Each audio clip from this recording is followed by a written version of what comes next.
say to America is be true to what you said on paper.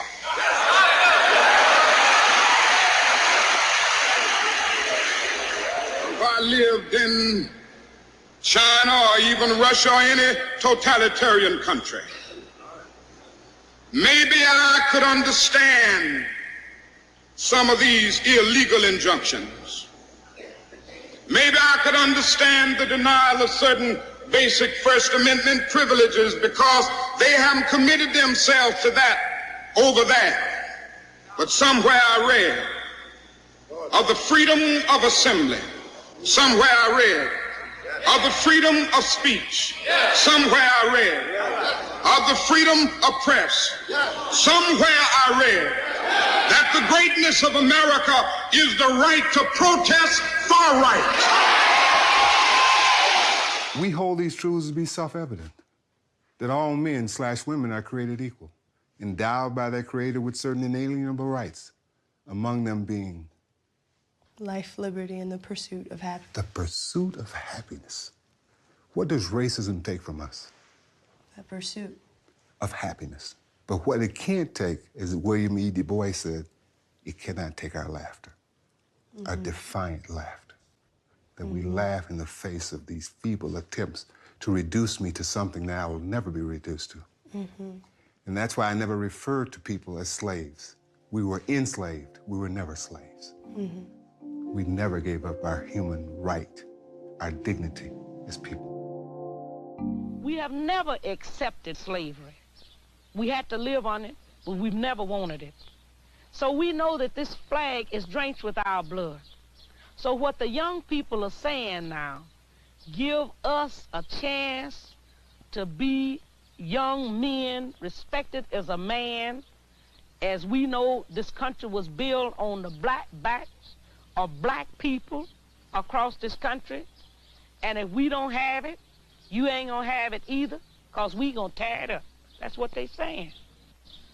And people ought to understand that. I don't see why they don't understand that. They know what they've done to us.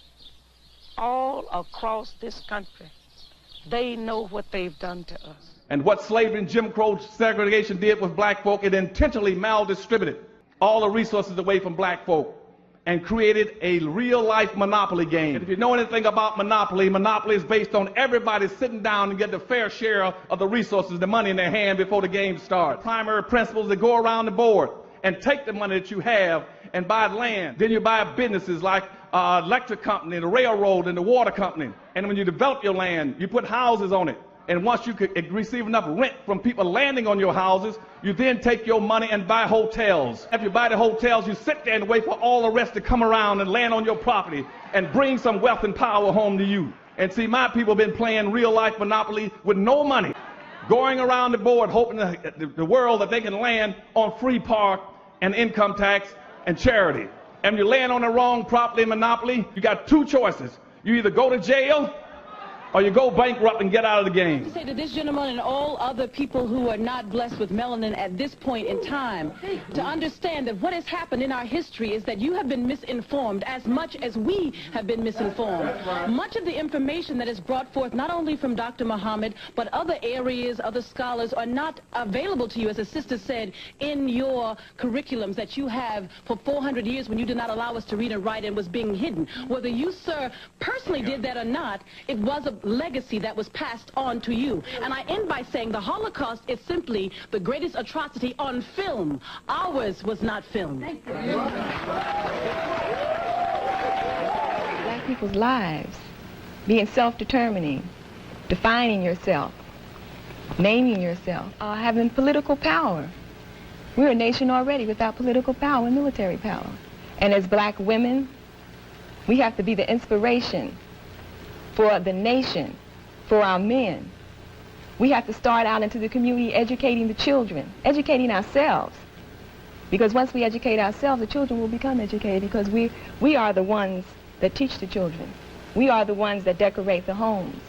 We are the ones that are with both female and male children. So it is important that we don't get our values mixed up and feel that we have to educate the world. We haven't first educated ourselves. I mean, the world will relate to us once we can relate to ourselves.